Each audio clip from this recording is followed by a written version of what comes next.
제르베즈는 얘기를 아이들 문제로 옮겨가서 쿠퍼에게 두 아이를 가리켜 보였다. 그것은 그녀가 가지고 있는 색다른 지참금이었다. 실제로 두 아이의 문제는 그를 괴롭힐 수 없었다. 하지만 그녀는 그에게 두 아이가 수치스러울 거라고 생각했다.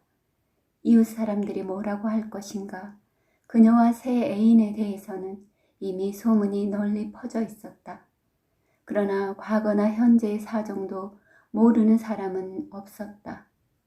2달도 채 안 됐는데 두 사람이 결혼할 거라고 세상 사람들에게 알리는 것은 절대로 바람직한 일이 아니었다. 그녀가 이렇게 충분한 이유를 설명해도 쿠퍼는 어깨를 으쓱거리면서 자신은 동네 사람들이 이러쿵저러쿵 하는 따위엔 눈도 깜짝하지 않는다고 했다. 사람들이 뭐라고 하든 상관없으며 오히려 그런 것으로 자신이 더러워질까봐 두렵다고 했다. 그녀에게는 그보다 먼저 랑티에가 있었던 것이다. 그런데 그게 어째서 나쁜 일인가? 그녀는 품행이 손상되는 일을 한 적은 없었다. 다른 많은 여자들처럼, 돈이 많은 여자들처럼 사내를 집안으로 끌어들이지도 않았다. 아이들 문제라면 애들은 세월이 가면 커갈 것이다. 아이들은 양육해야 한다. 그야 당연한 일이다. 이만큼 용감하고 착하고 이보다 더 쓸모 있는 여자를 찾아낼 수는 없을 것이다. 그뿐만이 아니다. 그녀가 거리를 방황하거나 추악하고 게으름뱅이거나 기분 나쁜 여자거나 흑투성이인 아이들을 끌고 오더라도 그에게는 별 상관이 없었다. 그는 그녀가 필요했다. 그래요. 나는 당신이 필요하단 말이오. 알겠소? 나는 당신이 필요하다고. 이 말에 대해선 달리 할 말이 없겠죠? 그는 주먹으로 자신의 무릎을 계속 치면서 말했다. 제르베즈는 차차 마음이 약해져 갔다. 그녀는 그가 동물적인 욕망에 휩싸였다고 생각하면서도 그 속에 있는 인정과 이제는 어찌할 수가 없었다. 그녀는 두 손을 스커트 위에 늘어뜨린 채 얼굴에는 부드러운 표정을 지으면서 다만 근심스러운 태도로 반대할 뿐이었다. 반쯤 열린 창문을 통해서 6월의 아름다운 밤이 뜨거운 미풍을 실어와 자르지 않은 붉은 심지가 숫덩이가 되어가는 촛불을 깜빡거리게 했다. 이미 모두 잠들어버린 깊은 고요 속에서 오직 가로수길의 한복판에 누워있는 주정뱅이가 아이들처럼 흐느껴 우는 소리만 들려올 뿐이었다. 어느 먼 곳에 식당 깊숙한 곳에서는 한밤중에 결혼식이 있는지 바이올린이 천박한 무도곡을 연주하고 있었다. 그것은 하모니카를 부는 것처럼 맑고 정확하고 연약한 소곡이었다. 쿠퍼는 그녀가 자신의 생각을 죄다 털어놓고는 말없이 미소를 띠고 있는 것을 보자 두 손을 잡고 가까이 끌어당겼다.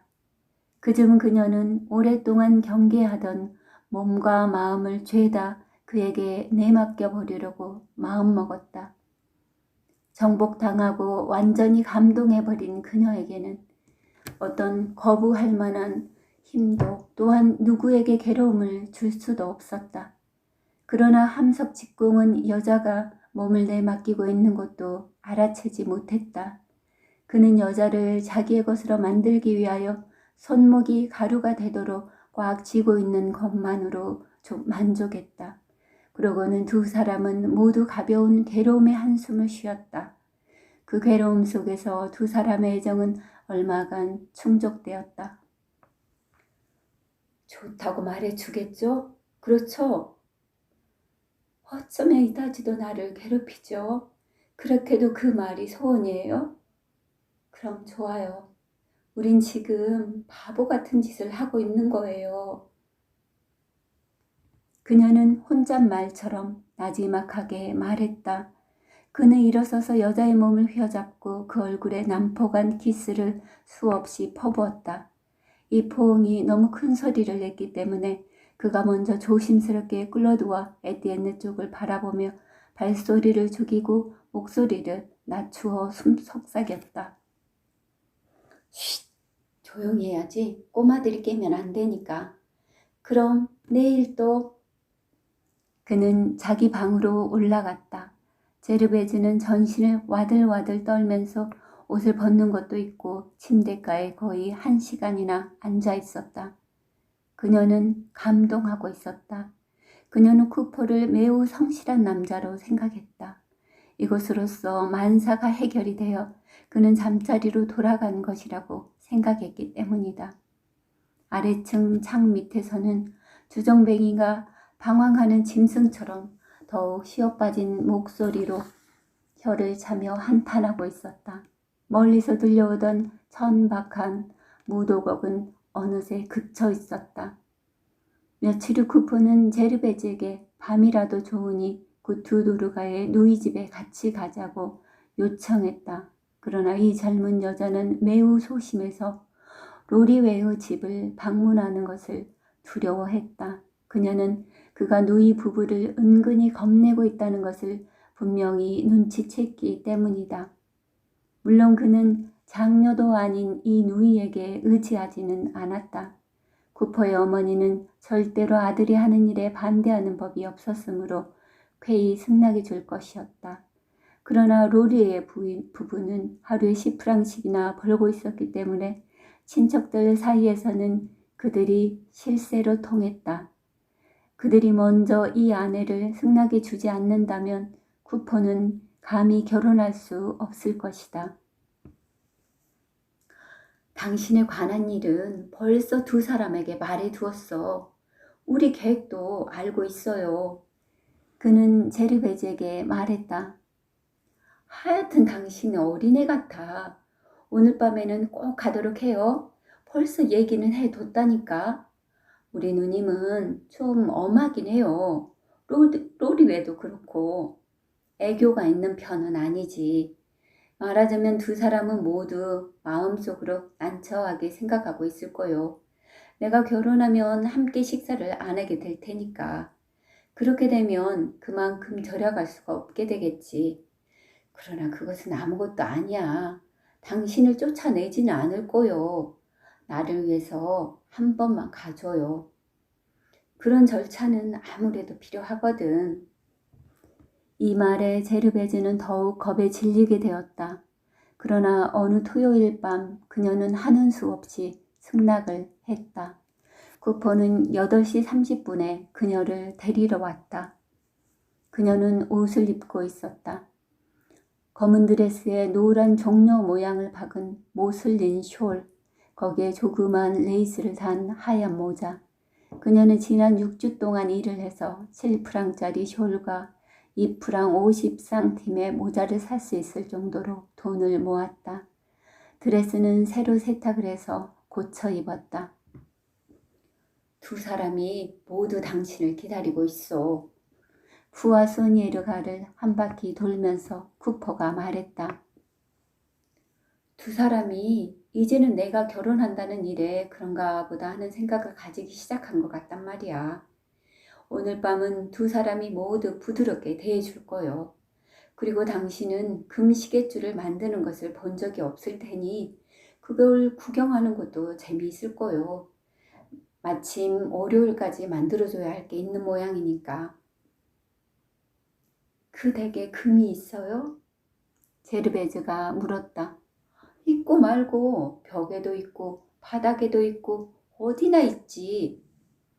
그러는 동안에 그들은 둥근 문간을 지나서 중간에 있는 뜰 안을 가로질렀다.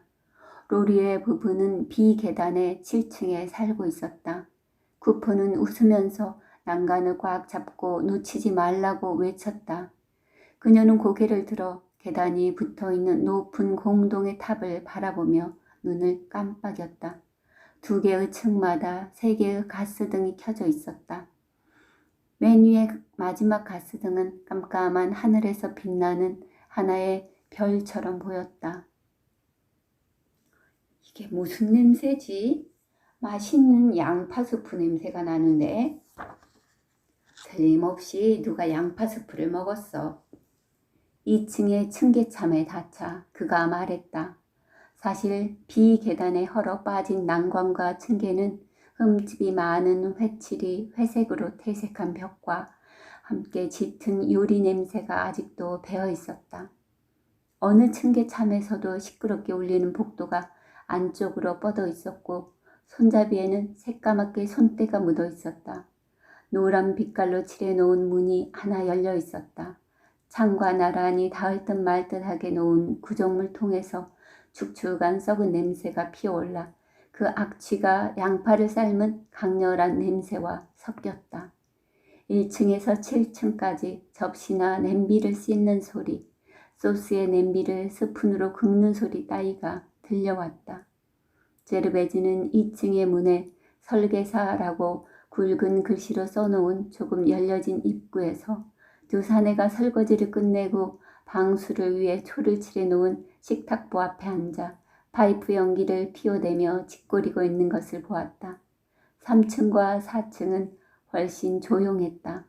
다만 판자벽 틈새를 통해 요람을 흔드는 박자 소리와 아이들의 울음소리, 그리고 똑똑이 알아들을 수 없는 마치 흐르는 물처럼 둔한 독백을 흘려보내는 여자의 굵직한 소리들이 새어나왔다. 또 그녀는 마담 고드롱 양털 가공이니 그 다음에서는 무슈 마디니의 지기 공장이니 하고 이름을 쓴 간판이 못 박혀 있는 것을 볼 수 있었다. 5층에서는 싸움이 벌어졌다. 바닥을 쾅쾅 울리는 소란, 뒤집혀진 가구들, 요란한 욕설과 주먹다짐. 그런데도 이웃 사람들은 아무렇지도 않은 듯 통풍을 위해 문을 열어놓은 채 트럼프 놀이를 하고 있었다. 6층까지 올라오자 제르베즈는 숨을 헐떡이기 시작했다. 그녀는 층계로 올라가는 일에 익숙치 못했다. 연방 돌아가는 벽에 힐끗 엿보이는 방들의 행렬. 그녀는 머리가 쪼개질 듯했다. 더구나 어떤 집 식구들은 층계참을 가로막고 서서 아버지는 구정물통 옆에 작은 화덕 위에서 접시를 씻고 있었고 어머니는 난간에 등을 기대고 잠자기 전에 아이를 닦아주고 있었다. 가까스로 두 사람이 7층에 이르자 쿠포는 그녀를 돌아본 후 위로의 미소를 보내면서 격려했다. 그녀는 머리를 들어 첫 계단을 오를 때부터 들리던 갖가지 소리들 가운데서 가장 명랑하게 들리던 그 가냘픈 소리가 어디서 나는지를 살피기 위해 두리번거렸다. 그것은 작은 체구를 가진 할머니가 다락방에서 13수짜리 인형의 옷을 입히면서 부르는 노래였다. 제르베즈는 또 키가 큰 한 여자가 물통을 들고 옆방으로 들어가는 순간 난잡하게 어지럽혀진 잠자리를 보았다. 그곳에는 한 사내가 셔츠만 입은 채로 침대에 아무렇게나 누워서 천장을 바라보며 무엇인가를 기다리고 있었다. 문이 닫히자 그 위에 클레망스 양 아이론사라고 펜으로 씌어진 명함이 붙어 있었다. 마침내 다 올라오자 그녀는 다리가 아팠고 숨이 찼지만 신기한 듯 난간에 기대어 몸을 굽히고 밑을 내려다보았다. 아래층의 가스등이 7층만한 깊이의 좁은 우물바닥에 있는 별처럼 보였다. 그리고 이곳에서 나는 갖가지 냄새가 이 건물의 위대하고도 떠들썩한 생활이 단숨에 그녀에게 밀어닥쳐 마치 깊은 물가에 서 있는 것처럼 위험한 불안에 찬 그녀의 얼굴에 열기를 불어댔다. 아직도 다 온 건 아니요. 마치 여행 같죠? 쿠퍼가 말했다. 그는 왼편의 긴 복도를 따라 한참 걸어갔다. 처음에는 왼편으로, 두 번째는 오른편으로 2번 구부러졌다. 복도는 길게 뻗어 있었다. 이윽고 복도는 갈라져서 좁아졌으며 틈이 생기고 회벽이 떨어져서 곳곳에 희미한 가스등이 비치고 있었다. 그리고 같은 모양의 문이 감옥이나 수도원에 그것처럼 한 줄로 나란히 늘어서서 대부분이 열린 채 가난과 노동의 내면을 죄다 드러내어 보여줬다. 그리고 거기에는 6월의 무더운 저녁과 젓갈색 증기가 서려 있었다. 가까스로 두 사람은 깜깜한 복도 끝에 다다랐다. 여기에요. 함석 직공이 말했다. 조심해요. 벽을 잡고 와야 해요. 아마 층계가 3개 있을 거요. 제르베즈는 깜깜한 어둠 속을 조심해서 10걸음쯤 나아갔다. 비틀거리면서 층계를 3개 헤아렸다. 구포는 복도 끝에 난 문을 두드리지 않고 열어 젖혔다. 강한 빛이 타일 바닥 위로 쏟아졌다. 두 사람은 안으로 들어갔다.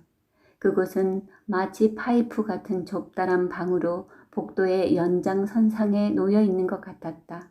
한 장의 퇴색한 모직 커튼이 끈으로 말아 올려져 있었는데 그것이 이 좁은 방을 2개로 나누고 있었다. 방의 가장 구석진 곳에는 약간 경사가 진 천장 밑으로 침대가 하나 있었다. 그리고 아직 저녁 식사에 온기가 남아있는 난로가 1개, 의자가 2개, 탁자가 1개, 그리고 침대와 문간 사이에 들어갈 수 있게 만든 찬장이 1개 있었는데 그것은 마치 치수를 맞추기 위해 위쪽 장식을 톱으로 자른 것 같았다. 다른 방은 작업실로 사용하고 있었다. 안쪽에는 풀무가 달린 화덕이 있고 쇠부스러기가 흩어져 있는 오른편 선반 밑 벽에는 커다란 바이스가 설치되어 있고 왼편의 창가에는 매우 작은 작업대가 있는데 핀셋이나 큰 가위, 매우 작은 톱 등이 기름이 묻고 더러운 채로 널려 있었다. 저희 왔습니다. 쿠포는 모직 커튼이 있는 데까지 다가와서 외쳤다. 그러나 한동안 대답이 없었다. 제르베즈는 매우 흥분했으며 특히 금이 있는 곳에 들어간다고 생각하니 가슴이 두근거려 직공 뒤에 붙어 인사를 하는데도 입속으로만 우물거리면서 공연히 머리를 끄덕거리고 있었다. 작업대 위에서 타오르고 있는 램프나 화덕에서 불꽃을 내고 있는 숯불 등의 강한 빛이 그녀를 더욱 혼란케 했다. 그때 그녀는 로리웨의 아내를 보았다. 몸집이 작은 빨강 머리에 억세 보이는 여자로 바이스에 물려놓은 앞 연금판 구멍에 작은 금속의 실을 꿰서는 그것을 큰 집게로 집어 짧은 팔에 힘을 준 채 잡아당기고 있었다. 작업대 앞에 선 로리웨도 역시 몸집은 작았는데 마누라보다도 어깨가 빈약한 편이었다. 핀셋 끝으로 원숭이처럼 잽싸게 마디가 선 손가락 사이로 잃어버리지 않을까 염려스러울 정도의 미세한 일을 하고 있었다. 먼저 고개를 든 사람은 남편이었다. 머리카락은 엉성하고 얼굴은 파리했으며 오래 묵은 초처럼 누루퉁퉁하게 핏기 없는 안색에 길쭉한 것이 그다지 건강이 좋아 보이지 않았다. 오, 자네들 왔나? 어서 오게 어서 와. 그는 중얼거렸다. 보시다시피 바빠서 일에 방해가 되니 작업실에는 들어오지 말고 그쪽 방에 있어요. 그러고는 그는 다시 파르스름한 물방울이 반사되는 쪽에서 다시 세밀한 일을 하기 시작했다. 램프가 이 파르스름한 물방울을 통해 일하고 있는 그의 얼굴에 날카로운 빛의 동그라미를 비추고 있었다. 의자에 앉아라. 이번에는 로리의 부인이 말했다. 이 아가씨냐? 좋구나. 참 좋아. 그녀는 철사를 감아 그것을 화덕으로 가지고 가서는 나무로 만든 큰 부채로 숯불을 붙이면서 구멍을 꿰기 위해 앞 연금판을 한 번 더 달구었다. 구포는 의자를 앞으로 끌어당겨 제르베즈를 커튼 옆에 앉게 했다. 방이 너무 좁아서 그는 여자와 함께 나란히 앉을 수 없었다. 그는 그녀 뒤에 앉아 몸을 굽혀서 그녀의 머리 가까이로 얼굴을 내밀고 일을 설명해 주었다. 제르베즈는 젊은 로리의 부부의 이상한 손님 접대에 어리둥절했으며 또 곁눈질로 힐끔힐끔 쳐다보는 그들의 시선에 마음이 쓰여 귀에서 쨍 하는 소리가 나면서 그가 하는 말을 전혀 알아들을 수가 없었다. 그녀는 로리의 부인이 완고해 보이는 데다 아무렇게나 입어 더러워진 슈미즈 위로 속꼬리 모양의 머리카락을 늘어뜨리고 있는 것을 보고는 30살 치고는 너무 늙어 보인다고 생각했다. 로리의 쪽은 부인보다 1살 위였는데 짓궂어 보이는 엷은 입술에 셔츠만 걸치고 맨발에 뒤꿈치가 달아 빠진 슬리퍼를 신은 꼴이 마치 노인 같았다. 특히 그녀를 놀라게 한 것은 좁은 작업실과 더러워진 벽에 윤기 없는 고철 부스러기와 도구들이었다. 그것들은 고물상의 낡은 도구 속에 아무렇게나 흩어져 있을 법한 거무스름하고 지저분한 것들이었다. 그리고 방 안은 매우 더웠다. 땀방울이 로리의 창백한 얼굴에 구슬처럼 맺혀 있었다. 한편 로리의 부인은 팔을 드러내놓고 있었으며 슈미즈는 꼴사납게 축 늘어진 유방에 찰싹 달라붙어 있었다. 그녀는 블라우스를 입고 있지 않았다. 그런데 금은 어디 있어요? 제르베즈는 낮은 소리로 물었다. 그녀는 불안스러운 눈길로 구석구석을 살피며 그런 불결한 쓰레기 속에서 꿈에 그리던 찬란한 황금을 찾으려 했다. 그러나 쿠퍼는 웃으면서 대답했다. 금? 저쪽에도 이쪽에도 그리고 당신 발 밑에도 있지 않소. 그는 누이가 만들고 있는 가는 철사나 바이스 옆에 벽에 걸려있는 철사의 다발처럼 보이는 것을 차례로 가리켰다. 그러고는 네 발로 기면서 작업실의 타일을 덮어놓은 나무통 밑에서 녹슨 바늘 끝 정도의 작은 부스러기를 주워 올렸다. 제르베즈는 쇠처럼 더러운 이 검은 쇠붙이가 금일 리 없다고 날카롭게 쏘아붙였다. 그는 이 부스러기를 깨물어 이빨 자국이 난 것을 보여주었다. 그러고는 설명을 계속했다. 주인이 완전히 합금한 것을 가는 금줄을 주면 직공은 먼저 그것을 필요한 굵기로 만들기 위해 앞 연금판을 통과시키는데 그것이 그동안에 끊어지지 않게 하기 위해서는 5번이나 달구어야 한다. 이 일에는 정말이지 많은 힘과 숙련이 필요하다. 그의 누이는 남편이 기침을 하기 때문에 남편에게는 이 앞 연금판을 손을 대지 못하게 한다. 누이는 훌륭한 기술을 가지고 있다. 그는 누이가 머리카락처럼 가늘게 금을 늘리는 것을 본 적도 있다고 했다. 그때 로리에는 기침을 하기 시작했으며 걸상 위에 몸을 구부렸다. 기침을 하면서도 그는 말을 하려고 노력했다. 제르베즈 쪽은 보지도 않고 마치 자기에게 일러주는 듯이 괴로운 기침 속에서 말했다. 나는 꼴론느를 만들고 있어. 좀 더 가까이 가면 보일 거라며 쿠퍼는 제르베즈를 억지로 일으켜 세웠다. 금줄을 만드는 기술자는 뭐라고 중얼거리며 그것을 보여주었다. 그는 마누라가 준비한 금줄을 매우 가느다란 강철 막대기의 축에 감았다. 그러고는 조그만 톱을 대어 축의 끝에서 끝으로 그 금줄을 잘랐다. 그렇게 하면 금줄의 한 둘레마다 한 개씩 고리가 되었다. 그러고는 그것을 납땜했다. 그런 다음 고리들을 큰 목탄 위에 놓았다.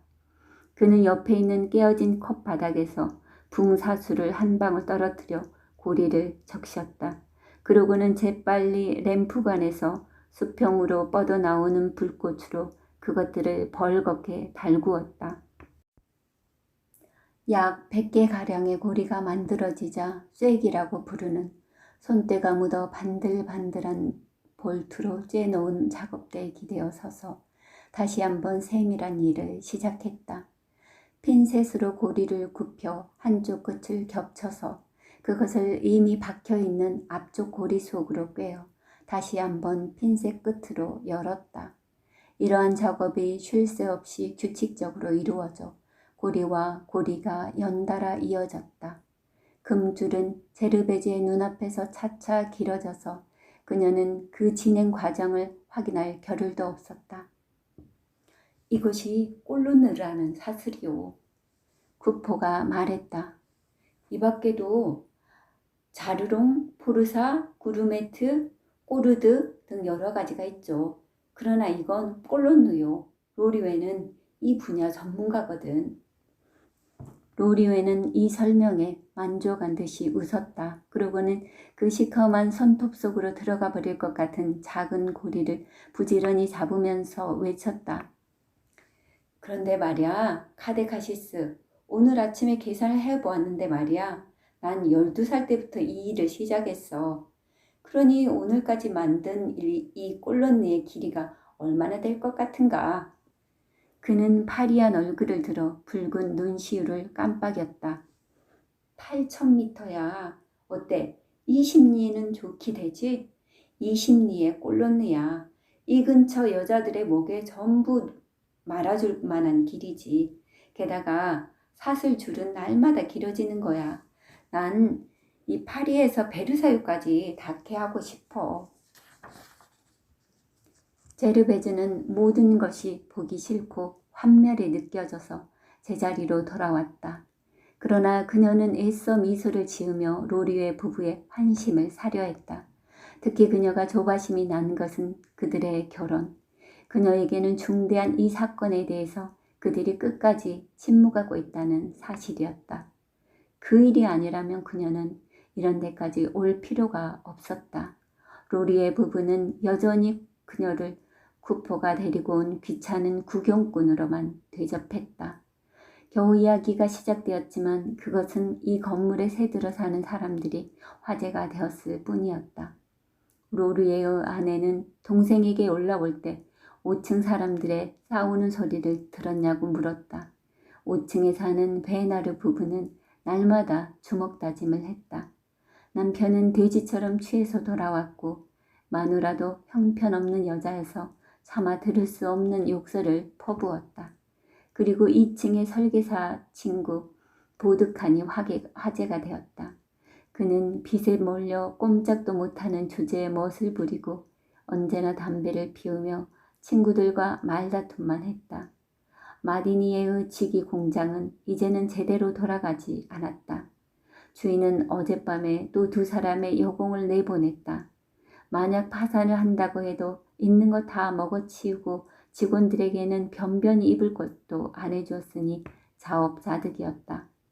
마담 고드롱은 자기의 털 이불을 이상하게 손질하고 있었다. 그녀는 또 임신을 했다. 그 나이에 아무리 보아도 보기 좋은 꼴은 아니지 않는가.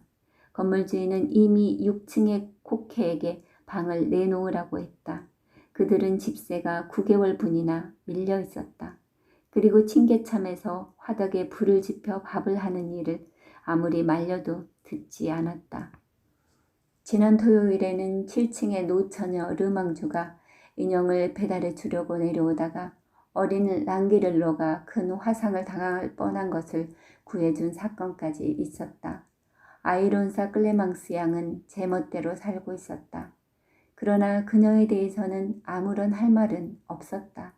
그녀는 동물을 좋아하고 사랑이 많은 여자였다. 그런 잘생긴 멋쟁이 아가씨가 아무 남자와 어울려 다니는 것은 참으로 애석한 일이었다. 밤에 거리에 나가기만 하면 반드시 그녀를 만날 수 있었다. 또 하나 됐어. 로리에가 점심을 먹은 후부터 매달려 있던 쇠사슬 줄을 건네주면서 말했다. 막 손질을 해도 좋아요.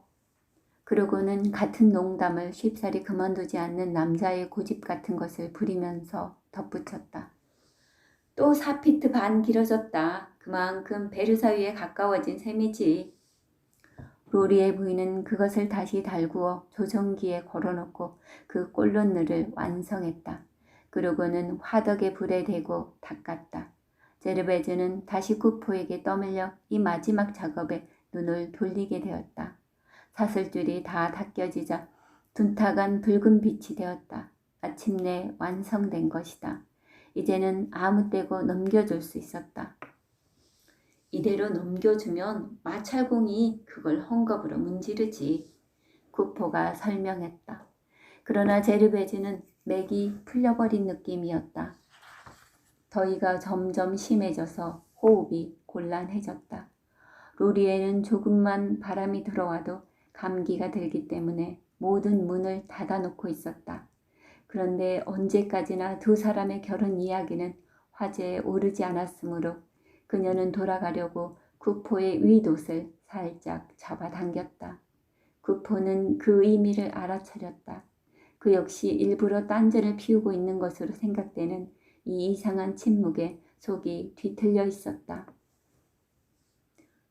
그럼 우린 가야겠어요. 작업에 방해가 될 것 같으니까요. 그는 말했다. 그런 다음 잠시 기다렸다. 무슨 말이 있겠지. 넌지시 둘러서라도 무슨 이야기가 있겠지 하고 기다렸으나 아무 말도 없었으므로 결심한 듯이 자기 편에서 이야기를 꺼냈다. 그건 그렇고 전 매형을 믿고 있는데 말입니다.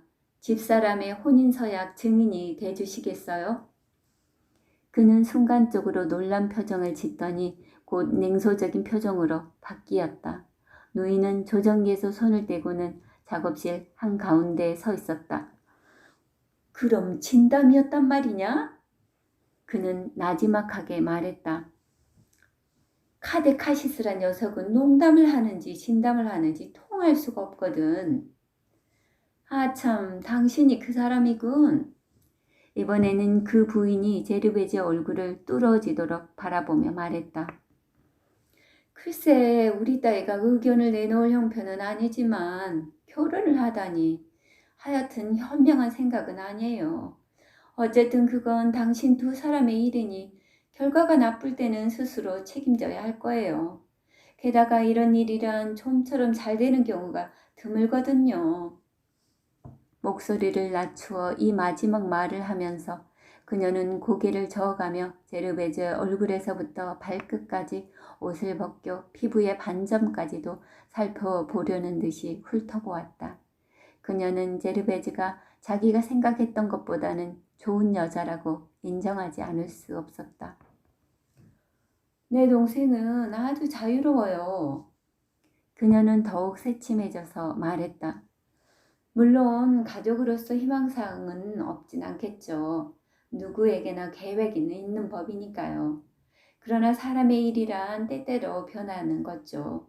만약 이 애가 아주 형편없는 여자를 데리고 왔더라도 난 결혼해라. 그러나 함께 말려 들어가는 것은 질색이다.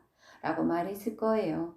하지만 이 애는 우리가 이렇게 살면서도 별로 불편해하지는 않았어요. 살도 적당히 쪄서 누가 보더라도 먹는 게 부족한 것처럼 보이지는 않을 거고 수프는 언제나 따뜻한 것을 시간에 맞춰 내놨죠. 로리에, 이 사람 때레즈라고 요 맞은편에서 살다가 폐병으로 죽은 여자와 닮은 것 같지 않아요? 글쎄, 어딘가 닮은 것 같기도 한데. 로리의 부인이 말했다. 더구나 당신은 아이가 둘이나 된다고요? 부인, 바로 그 이야기인데 나도 동생에게 이렇게 말했어요. 애가 둘이나 되는 여자와 어째서 결혼하려고 하느냐. 난 모르겠다고 말해요. 기분 나쁘게 생각하지는 말아요. 동생을 생각해서 하는 말이니까. 그야 있을 수 있는 이야기니까요. 내가 볼 때 당신은 그리 건강해 보이진 않는군요. 어때요, 로리에? 이 사람 튼튼해 보이지 않죠? 글쎄, 튼튼한 편은 아닌 것 같군. 그들은 그녀의 다리에 관해서는 말이 없었다. 그러나 제르베즈는 그 곁눈질과 삐죽거리는 입술에서 그것을 은근히 빗대고 있다는 것을 알았다. 그녀는 노란 종려 무늬가 찍힌 엷은 숄 속에 목을 웅크리고 마치 재판관 앞에 선 것처럼 두 사람 앞에서 가까스로 대꾸했다. 구포는 그녀가 괴로워하는 것을 보고는 마침내 소리쳤다. 그런 건 상관없어요. 누나와 매형이 뭐라고 하든 결과는 마찬가지니까요. 결혼식은 7월 29일 토요일에 할 거예요. 난 날짜까지 잡아두었어요. 어때요? 이쪽 사정은? 그렇다면 우리 사정이야 상관이 있니? 노이가 말했다. 우리에게 의논할 필요까지는 없었어. 로리의 증인이 되는 것도 난 상관하지 않아. 나는 모든 걸 원만히 하고 싶으니까. 제르베즈는 머리를 숙이고 자신이 무엇을 하고 있는 줄도 모르면서 작업실의 타일에 덮인 나무발에 마른 목골 틈으로 발끝을 놓고 말았다. 발을 빼면서 무엇을 깨트리지는 않았나 하고 몸을 굽혀 손으로 더듬었다. 로리에가 램프를 가까이 가져와 허리를 굽혀 그녀의 손가락을 의심스러운 눈초리로 살폈다. 조심해야 돼요. 그는 말했다. 작은 금부스러기는 곧잘 구두에 붙어버린단 말이에요. 그래서 모르는 사이에 도둑을 맞게 되거든. 그것은 사실 중대한 일이었다. 주인은 1mg의 감량도 허용하지 않았다. 그는 작업대 위에 남아있는 금부스러기를 쓸어내는 조그만 소울과 그것을 받기 위해 무릎 위에 펼쳐진 가죽을 보여주었다. 일주일에 2번씩 작업실을 샅샅이 청소하는데 그 먼지를 모아두었다가 불태워 재를 채에 거르면 그 속에서 한 달에 25프랑에서 30프랑 정도의 금이 나왔다. 로리의 부인은 제르베즈의 구두에서 눈을 떼지 않았다. 화를 내지는 말아요. 이 양반은 구두 바닥도 보는 양반이니까. 그녀는 상냥한 미소를 띠며 말했다. 얼굴이 새빨개진 제르베즈는 다시 자리에 앉아 발을 들어 아무것도 묻어있지 않다는 것을 확인시켜 주었다. 구포는 거친 목소리로 안녕히 주무시오 하고 말하고 문을 열고 나가버렸다. 그는 복도에서 여자를 불렀다. 그녀는 다시 만날 때가 있을 테니 그때는 서로 이해하게 될 수 있겠지 하는 희망을 가지고 작별 인사도 입 안에서 하는 둥 마는 둥 밖으로 나왔다. 그러나 로리의 부부는 이미 그 작업실에 더러운 굴 속에서 다시 작업을 시작하고 있었다. 작업장에서는 작은 화덕이 가마솥의 높은 열기 속에서 백렬하는 마지막 수처럼 빛나고 있었다. 마누라는 슈미지의 끝을 어깨에서 밀어내려 숯불의 반사로 피부를 벌겋게 물들이고 다른 줄을 당기고 있었는데 힘을 줄 때마다 목줄기가 부풀어 오르고 근육이 가는 끈처럼 꿈틀거렸다. 로리에는 물방울의 푸르스름한 광선 속에서 새로운 사슬줄을 만들기 시작했다. 핀셋으로 고리를 휘어서는 그 한쪽을 겹쳐 그것을 위의 고리 속으로 끼워 넣어 고리를 다시 한번 벌리는 것이었다. 끊임없이 기계적으로 되풀이하면서 얼굴에 땀을 닦는 동작도 아깝게 생각했다. 제르베즈는 복도에서 7층의 층계참으로 빠져나오자 눈에 눈물을 글썽거리면서 이렇게밖엔 말할 수가 없었다. 이래서는 앞으로 행복할 것 같지 않아요. 구포는 힘차게 고개를 저었다. 그는 로리에게 오늘 밤 일에 대해 복수를 하고야 말겠다고 다짐했다. 그따위 금가루를 훔쳐갈 사람이 있다고 생각하다니. 그런 구두쇠가 또 어디 있담. 이런 소동이 죄다 그들의 더러운 욕심에서 나온 것이었다. 노인은 자기 집 반찬값을 절약하기 위해서 그가 결혼 같은 건 하지 않을 것으로 믿고 있었다. 결혼식은 무슨 일이 있더라도 7월 29일에는 거행하고 말 것이다. 그는 두 사람을 경멸했다. 그러나 제르베즈는 계단을 내려가면서도 자꾸만 가슴이 무거워지는 것을 느끼고 터무니없는 공포에 떨면서 난간의 큰 그림자까지도 불안스럽게 쳐다보았다. 계단은 이미 쥐소리 하나 없이 잠들어 있었고 다만 3층의 가스등만이 암흑의 우물바닥에서 한 점의 종려등처럼 비치고 있었다. 닫힌 문 아래 그늘에는 깊은 침묵이 저녁을 먹고 잠들어버린 노동자들의 짓눌린 수면이 느껴졌다. 그러나 아이론사의 방에서는 조그맣게 웃음소리가 새나왔다. 아직도 가위소리를 내면서 13수짜리 인형의 비단옷을 입히고 있는 노처녀 르망주의 방 열쇠 구멍에서는 한 줄기 빛이 흘러나오고 있었다. 그리고 구정물 통이 암흑과 침묵의 위대한 평화 속에서 한층도 고약한 냄새를 풍기고 있었다. 앞마당으로 나와서 쿠퍼가 노래하는 듯한 가락으로 문을 열어달라고 부탁하고 있는 동안 제르베즈는 되돌아서 다시 한번 이 건물을 바라보았다. 그것은 달도 없는 하늘 밑에서 더욱더 커진 듯한 느낌이었다. 회색빛 벽면에 더럽게 부식된 얼굴이 가려지고 어둠을 칠한 것처럼 넓게 펴져 크게 보였다. 한낮에 햇빛에 말리고 있던 누더기들이 벗겨져서 벽이 더욱 드러나고 한결 평평해 보였다. 창문들은 모두 닫혀 있었으며 모두들 잠들어 있었다. 다만 몇 군데의 창문에서는 휘황한 불빛이 비치고 있어서 눈을 부릅뜨고 어떤 구석을 겨눈질로 쏘아보고 있는 것처럼 느껴졌다.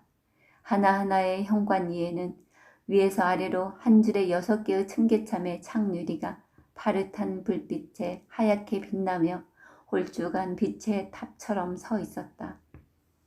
3층의 지기 공장에서는 쏟아지는 램프빛은 1층의 작업장을 감싸고 있는 어둠을 뚫고 안마당의 포석 위에 노란 줄기를 이루고 있었다. 이 암흑에 깊숙하고 축축한 한 구석에서는 물방울이 소리를 내면서 수도 꼭지로부터 한 방울 두 방울 떨어지고 있었다. 제르베즈에게는 이 건물이 위에서부터 자기의 두 어깨 위로 얼음처럼 차디차게 덮쳐오는 것 같았다. 이것은 그녀의 터무니없는 공포였고 애들과 같은 유치한 상상이어서 그녀는 자기의 이런 생각을 일소에 붙였다. 조심해요. 쿠퍼가 말했다. 그녀는 밖으로 나오면서 염색집에서 흘러나온 큰 물구덩이를 뛰어넘지 않으면 안 되었다. 물구덩이는 여름 하늘의 쪽빛처럼 푸르렀다. 거기에 관리인 방의 작은 종야등이 별처럼 빛나고 있었다.